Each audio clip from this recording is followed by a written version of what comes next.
Sugar down అయింది, దానివల్ల fits రావచ్చు. షుగర్ డౌన్ అయినా కానీ పిచ్చి వస్తుందా? షుగర్ డౌన్ అయినా ఫిట్స్ రావచ్చు.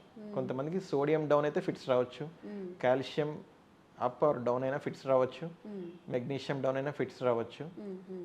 ఇలా కాకుండా కొంతమందికి హెడ్ ఇంజురీస్ వల్ల ఫిట్స్ రావచ్చు, కొంతమందికి బ్రెయిన్ ఇన్ఫెక్షన్స్ వల్ల ఫిట్స్ రావచ్చు, కొంతమందికి పాయిజనింగ్స్ తీసుకోవడం వల్ల, లేకపోతే ఇంకా వేరే కారణాల వల్ల హాస్పిటల్లో అడ్మిట్ అయ్యి, సో అంటే కిడ్నీ ప్రాబ్లమ్స్తో, లివర్ ప్రాబ్లమ్స్తో హాస్పిటల్ అడ్మిట్ అయ్యి, సో ఆ వాటి వల్ల కూడా ఫిట్స్ రావచ్చు. బట్ మేము కామన్గా చూసేది ఎలా ఉంటుందంటే, ఒక ప్యాటర్న్ ఉంటుంది. 0 to 25 ఏజ్ గ్రూప్ వాళ్ళు ఎవరైనా మా దగ్గరికి వచ్చారంటే మాత్రం వీళ్ళకి ఎంఆర్ఐ స్కాన్ చేసిన, ఈఈజీ చేసిన, బ్లడ్ టెస్ట్లు చేసిన అన్ని టెస్టులు నార్మల్ ఉంటాయి వీళ్ళకి. దీంట్లో ఎక్కడ కూడా మనకేం దొరకదు ఈ ఏజ్ గ్రూప్లో ఉన్న వాళ్ళకి. అది ఆల్మోస్ట్ 100లో 95 to 98% ఆఫ్ పీపుల్కి ఏమీ దొరకదు. ఇలా అన్ని టెస్టులు నార్మల్ ఉండి పాపం పేషెంట్ ఫిట్స్తో ఇబ్బంది పడుతున్నారు. ఇవి యాక్చువల్గా జెనెటిక్ కాజ్.